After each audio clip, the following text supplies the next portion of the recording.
So, what made you just want to dive into the world of ghosts? That's a great question. This story, as I kind of say in my author bio at the end, this story is definitely fiction, or parts of it are fiction, but there are also parts that are 100% true. And it's really a story, one of a number of stories that came from my childhood experiences running around Bayfield, Wisconsin as a kid, and a ghost hunt did actually take place. I'm not going to say other in general in the book which things are real, which things aren't. I leave that up to the reader to kind of guess for themselves. But there was truly a ghost hunt in my childhood in the streets of Bayfield, and so this idea, kind of a fantastical, fiction version of this, is something that comes from real life for me and has just been a story that I've wanted to tell for years. So, what was your favorite part about um writing this book? Being done with it.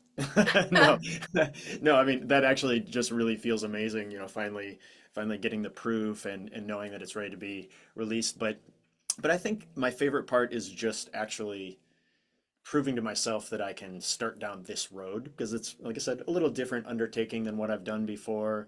There's that whole imposter syndrome thing that we all encounter, that, that little voice that's saying like, why are you doing this? That's not what you do. You play drums. Why would anybody read this? Why would kids like it?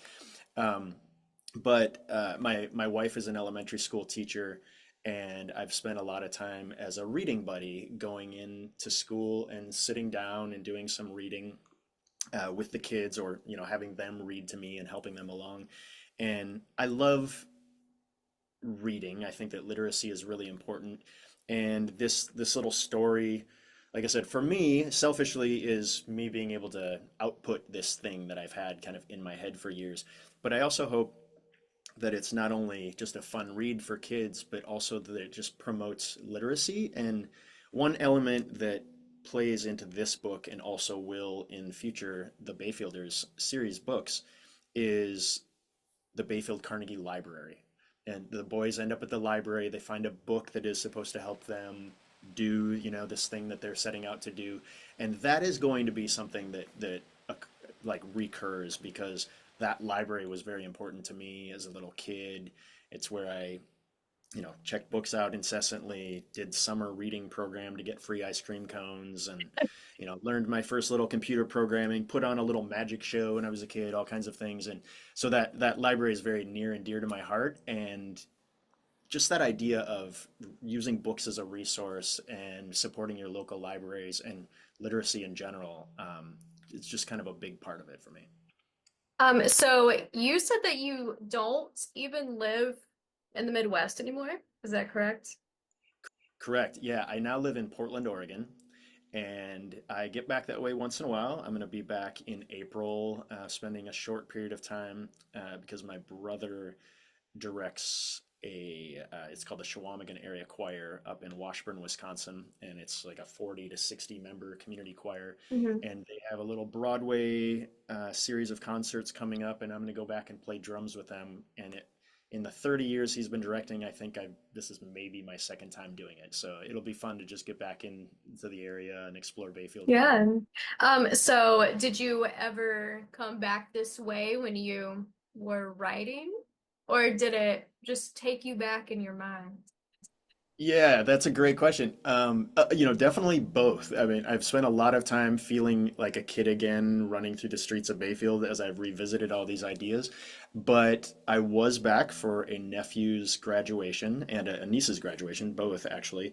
And but the nephew lives nearby in Washburn, and I used that as an opportunity to go back and really actually walk some of the streets that the boys are talking about, that the boys adventure through in the book.